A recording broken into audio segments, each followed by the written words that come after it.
My daughter-in-law claimed she was stuck in a big meeting, but I was already sitting in the hotel lobby watching her walk in with some guy who definitely wasn't my son. I didn't call again. I just left an envelope at the front desk and waited to see what would happen when she opened it and who would end up losing everything in the end. "Stop calling me Evelyn. I'm in an important meeting," my daughter-in-law snapped into the phone. It was almost funny because I was standing no more than 15 feet away in the lobby of the Grand Plaza Hotel. I watched her lean into this man who was clearly not my son Caleb. Late afternoon sunlight streamed through the tall glass windows, making the whole scene look almost peaceful. But inside me, everything had gone ice cold and crystal clear. I hung up without a word, smoothed down my coat, and settled into one of those deep leather armchairs in the back of the lobby. Ever since my husband passed 3 years ago, I'd been living with Caleb and Brooke in my house out in the suburbs of Phoenix. It was my house paid for, with decades of grinding work at our little family bakery. I thought I was buying love. I was actually just funding my own obsolescence. The silence in the house was deafening, but for the first time, it was also clear. If they wanted me to figure it out myself, I was going to do exactly that. I stood up. She'd said to Caleb the other week, not realizing I was right in the next room. Caleb had just nodded the way he always did when she spoke. I watched Brooke brush a lock of hair off the guy's forehead and laugh that loud, possessive laugh that didn't match the stressed-out career woman she pretended to be at home. She took a room key and disappeared with him into the elevator. I didn't feel tears, just a quiet confirmation of what I'd suspected for months. All that money for her so-called professional development had been coming straight out of my account, thanks to the power of attorney I'd naively given her. I stood up and walked over to the front desk. The young woman there gave me a professional smile. I pulled out the thick envelope I'd prepared that morning. "Could you please give this to Brooke Caldwell when she checks out?" I said calmly. The receptionist looked a little puzzled, but my gaze didn't waver. Right then, I knew the time for staying quiet was over. The drive back to our quiet neighborhood in Glendale was dead silent. I kept my eyes on the road while my mind clicked through the next steps like well-oiled gears. When I unlocked the front door, the smell of Brooke's overpriced candles hit me. My old oak sideboard and heirloom from my mother had been replaced by some sleek, white, modern thing. Caleb was in the living room glued to his laptop and barely glanced up when I walked in. He looked worn out, almost see-through in his passivity. Brooke's still in that meeting. "She'll be home later," he muttered, eyes fixed on the screen. It stung a little how easily the lie slipped out, mostly because he actually believed it. I set my bag down and headed to the kitchen. There on the fridge were the plans for the new backyard Brooke wanted to redesign, which basically meant ripping out my rose bushes for some sterile stone patio. I grabbed the marker and drew one big fat X right through the whole drawing. "Mom, what are you doing?" Caleb asked, finally appearing in the doorway. I looked at him and for the first time in a long while didn't see the little boy I'd always protected. I saw a man who'd forgotten how to stand up for what was right. "I'm taking back my own garden, Caleb," I said, simply. He blinked, surprised by my directness, but didn't argue. He was used to me backing down to keep the peace. I went to my room and sat at the little writing desk. In front of me were the bank statements from the last 3 months. Brooke had been quietly draining amounts that went way beyond household expenses. She probably figured the old widow wasn't checking the numbers anymore. But I'd run that bakery for 30 years. Bookkeeping was second nature to me. I logged into online banking on my phone and with a few clicks, changed the password and cut off all her access. When I turned off the light that night, I felt like the rightful owner of my own house for the first time in months. The next morning, the kitchen air felt thick with tension. Brooke had snuck in late the night before and was now poking at her yogurt, scrolling on her phone. She already had her power suit on the busy professional mask locked in place. Caleb read the paper while I poured my coffee nice and slow. Evelyn, I couldn't pick up yesterday. It was crazy, stressful, Brooke said suddenly, not even looking up. The negotiations ran really late. I watched her over the rim of my mug. She lies as easy as breathing, I thought. I know, Brooke. I was out myself, I replied calmly. Her thumb froze over the screen. Oh yeah. Where I just gave a small smile and didn't answer. Silence was turning out to be my best weapon. After breakfast, Brooke tried to do the weekly grocery order online like always. I caught her cursing at her laptop from the corner of my eye. Caleb, did you mess with the account? My card's getting declined and the password won't work, she called out. Caleb shrugged. I stepped into the living room dish towel in hand. I changed the access, Brooke. From now on, I'm handling my own finances. We need to start watching our spending. Her eyes narrowed. Spending for what? We had an agreement that I'd handle the household stuff. Her tone was sharp, almost condescending. I saw Caleb shift uncomfortably, but I held my ground. The agreement's over. If you two want to keep living here, I expect you to chip in properly for the utilities starting next month cash or transfer your choice. Brooke let out a disbelieving laugh. Chip in. We're helping you out, Evelyn. Without us, you'd be all alone in this old place. Classic emotional blackmail, the kind she always pulled. But this time, it bounced right off. I turned without a word and headed out to the garden. I'd already started marking spots for the new rose beds. The envelope at the hotel would be opened soon enough, and I wanted to be ready. Around midday, Brooke left the house, claiming she had a quick office errand. I knew she was probably heading back to the hotel to grab a forgotten scarf, or maybe that envelope. I used the time to pull her boxes up from the basement and put back everything she'd moved without asking. My sideboard soon stood in its old spot again, solid and honest. 2 hours later, her car screeched into the driveway. The front door flew open. Brooke stormed in, face pale, as a sheet clutching the opened envelope. Inside were no threats, no lawyer letters, just copies of the hotel bill. Photos I'd snapped on my phone of her laughing with her lover at the bar, and a full list of every unauthorized withdrawal from my account. What the hell is this? Evelyn, she screamed, her voice cracking. Caleb came running in from the backyard, startled by the noise. He stared at the papers, trembling in her hand. I stood calmly in the kitchen, slicing bread. Just the facts, Brooke. Nothing more, I said without looking up. Caleb stepped closer and took one of the sheets from her. I watched his face go completely still when he saw the photo. Brooke. Who is that? He asked, his voice so quiet it almost disappeared into the room. She immediately went on the attack. That's a setup. Your mother's been spying on me. She's trying to tear us apart. Caleb, can't you see that? She reached for his arm, but for the first time in his life, he pulled away. The evidence was too clear, the setting too obvious. I set the knife down and looked at both of them. This isn't about what I want. It's about what's happening in my house. I'm not funding affairs, and I'm not letting anyone push me out of my own home. Brooke was breathing hard, her eyes searching for another lie. But that envelope felt like a verdict with no appeal. The kitchen fell into a silence heavier than any shouting match. You're not just kicking me out like that, Brooke hissed an hour later from their bedroom. I could hear her arguing with Caleb through the closed door.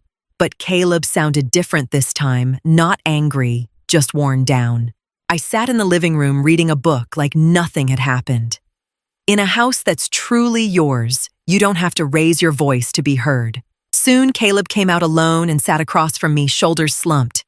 Mom, I had no idea. I swear, he said hoarsely. I believed him. His blind trust had always been his biggest weakness, but it was genuine. "I know, son. But you looked the other way while she pushed me aside." That's when she figured she could get away with anything. He nodded slowly, tears glistening in his eyes. I set my book aside. "Starting tomorrow, things change. I've already called the locksmith. The house is getting divided into clear zones. You two get the upstairs. The kitchen and living room are mine. If you want to use them, we follow my rules. No redecorating, no late-night guests, and full transparency on money." Caleb looked stunned. "You're not throwing her out." "Not yet," I said, coolly. "She owes me. Every dollar she took from my account gets paid back or worked off.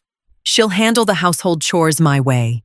If she doesn't like it, she can leave today, but without a dime from your inheritance or my savings." I knew Brooke wasn't going anywhere. She needed the money and the lifestyle this house gave her. When Brooke came downstairs later, her eyes were full of hate, but she stayed quiet. She'd finally realized the power balance had shifted. I handed her a list of weekend chores. "Start with the basement, Brooke. I want my old things back upstairs." She took the paper with 2 fingers like it was dirty. It wasn't a victory of the heart, but it was a victory of reality. The next few days settled into a strange, almost clinical routine. Brooke moved through the house like a shadow, cleaning, rearranging, running errands exactly as I specified. I checked every receipt. There was no room left for meetings or spontaneous trips. Caleb started focusing better at work. He almost seemed relieved the fake front had finally crumbled, even if the pieces hurt. One afternoon, I watched from the window as Brooke prepared my rose beds under my instructions. Her expensive manicure was ruined, her clothes smudged with dirt. I didn't feel sorry. If you want to control other people's lives, you'd better learn to manage your own first. I stepped outside and stood beside her. "Dig that soil deeper, Brooke. Otherwise, the roots won't take," I said, kindly but firmly. She paused and looked up. "You're enjoying this, aren't you? Seeing me like this?" Her voice was bitter. I shook my head. "No, Brooke. I'm just glad my garden is finally going back to the way it should be. Real order isn't something you force on others. It's something you live by example." She kept digging in silence. Right then, I realized she'd never truly understand what respect meant. For her, everything was just a transaction. That evening, the 3 of us sat at the table.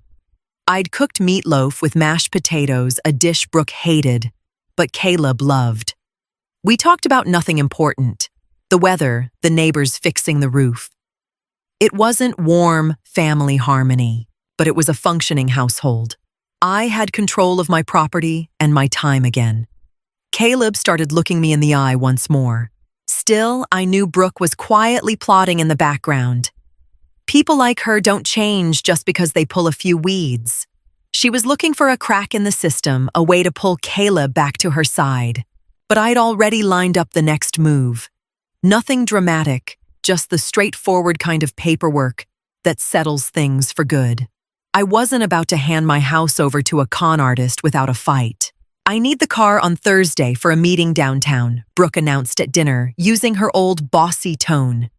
I set my fork down and looked at her calmly. "The car is mine, Brooke. And on Thursday, I'm driving it to visit my friend Linda up in Flagstaff. You can take the bus, the stop's only a 10-minute walk." Her face turned red, but Caleb said nothing. He just stared at his plate. Over the next weeks, I kept setting firm boundaries. I put simple locks on my bedroom and office doors, not out of fear, but to make a point. This is my private space. Brooke tried several times to turn Caleb against me. I'd hear her whispering at night. "Your mom's turned cruel, she's basically tormenting me." But Caleb saw every day how she slacked off the moment my back was turned. One afternoon, I came home early from the store and found Brooke in my office, rummaging through my papers, probably hunting for my will or property deeds. I stood in the doorway and cleared my throat. She spun around, letters in hand. I was just looking for the electric bill, she stammered. I took the papers from her without a word. The electric bill is in the kitchen, Brooke. You know that, I said, with a coldness that clearly shook her. This is the last time you step foot in this room.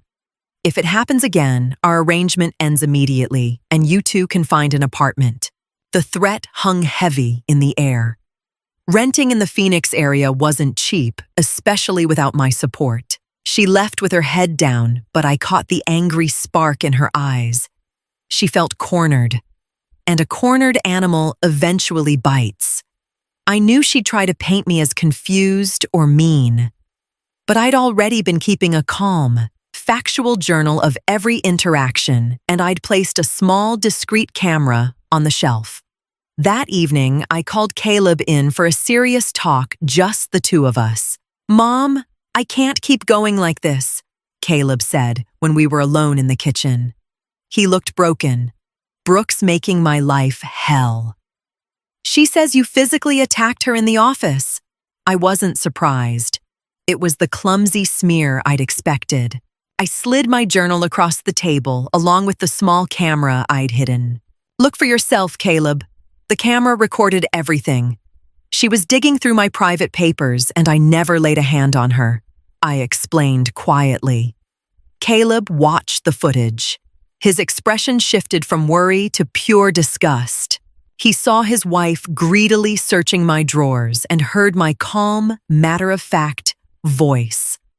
The lie was so obvious, there was no defense left. She's been lying to me about everything, he whispered, not just the guy at the hotel. He buried his face in his hands. It hurt to see my son like that, but it was necessary healing. He had to hit bottom before he could stand steady again. I put my hand on his. You've got two choices, Caleb. Go down with her or start fresh. He looked at me, and for the first time in years, I saw a real spark of resolve in his eyes. I want her gone, but she won't leave without a fight. She says she has rights because she's listed here. I gave a thin smile. She has the right to reasonable notice, that's about it. Since there's no lease and she never paid utilities, her position is pretty weak. That night, an eerie calm settled over the house. Brooke probably thought her plan had worked, and Caleb would come at me with accusations. She had no idea her own husband was already packing her bags. I sat in my armchair feeling the circle finally close. The house was mine. My life was mine. And soon the peace would be too. Tomorrow, the final act would begin. The next morning didn't start with yelling. It started with the cold precision of business. Caleb had already boxed up Brooke's things and stacked them in the hallway. When she came out of the bathroom and saw the piles, she froze. What is this, Caleb? Some kind of sick joke, she asked, voice shrill. But Caleb wouldn't even look at her. He just handed her an envelope. This is official notice to vacate the house, Brooke. I booked you a room at a decent motel for the first 2 weeks. That's all he said, with a firmness I hadn't heard from him in years. Brooke laughed hysterically. You can't throw me out. I'm your wife, Caleb shook his head. You're the wife who cheated on me and stole from my mother. That's enough. She turned to me, eyes full of venom. This is what you wanted, isn't it? The lonely widow who gets her son all to herself. I stood up calmly and opened the front door. Fresh morning air poured in. No Brooke. I just wanted an honest family. Since you're not part of that, there's no place for you here anymore. I nodded toward the boxes. Caleb will help you load up. Then, hand over the keys. It took 3 hours. 3 hours of insults, tears, and desperate attempts to flip the script. But we both stayed silent. We didn't feed her drama. That's the trick, cut off the fuel and the fire dies on its own. Finally, she slammed the car door and drove off without looking back. As her car disappeared down the street, Caleb's shoulders dropped. He looked at me almost shy. Now what he asked. I picked up the spare keys she'd tossed on the sideboard and slipped them into my pocket. Now we make some tea. Caleb. Then we fix up the guest room upstairs the way it used to be. The silence in the house finally felt peaceful instead of empty. 8 months have passed. These days, when I sit on my patio sipping coffee in the morning, it feels like things were never any different. My roses are blooming a deep, rich red. The oak sideboard in the living room catches the sunlight and shines. The smell of Brooke's fancy candles is long gone. Caleb still lives upstairs, but he's a different man now. He takes responsibility, helps with the garden, and we split costs fairly. Brooke tried reaching out a few times, sometimes playing the pity card, sometimes making demands. I sent every letter back unopened. We settled the money side quietly without a nasty court fight. She knew my evidence of her stealing would have cost her her job. Sometimes the threat of the truth works better than the truth itself. She's gone now, somewhere in the city, out of our lives, for good. Caleb has started reconnecting with old friends Brooke had pushed away. He laughs again, a real deep belly laugh. Yesterday, he suggested we update the kitchen my way.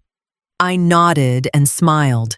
Not so much about the new cabinets, but because he actually asked instead of deciding over my head. I'm pushing 70 now. A lot of people would say, at this age, you should just sit back and let things happen. But I've learned you're never too old to stand up for your own dignity. You don't need big scenes police or lawyers to protect your life. You just need a clear eye, a steady heart, and the willingness to open the door when it matters or close it for good. I take a sip of my tea. It's hot, honest, and exactly how I like it. The day stretches out ahead, bright and clear. I'm not the old lady who needs structure anymore. I'm Evelyn, and this is my house. I stand up, grab my garden shears, and head over to the roses. There's always something to tend when you're taking care of your own life. Sometimes you don't have to say a word or cause a scene. It's enough to see the truth clearly and decide who still belongs in your life.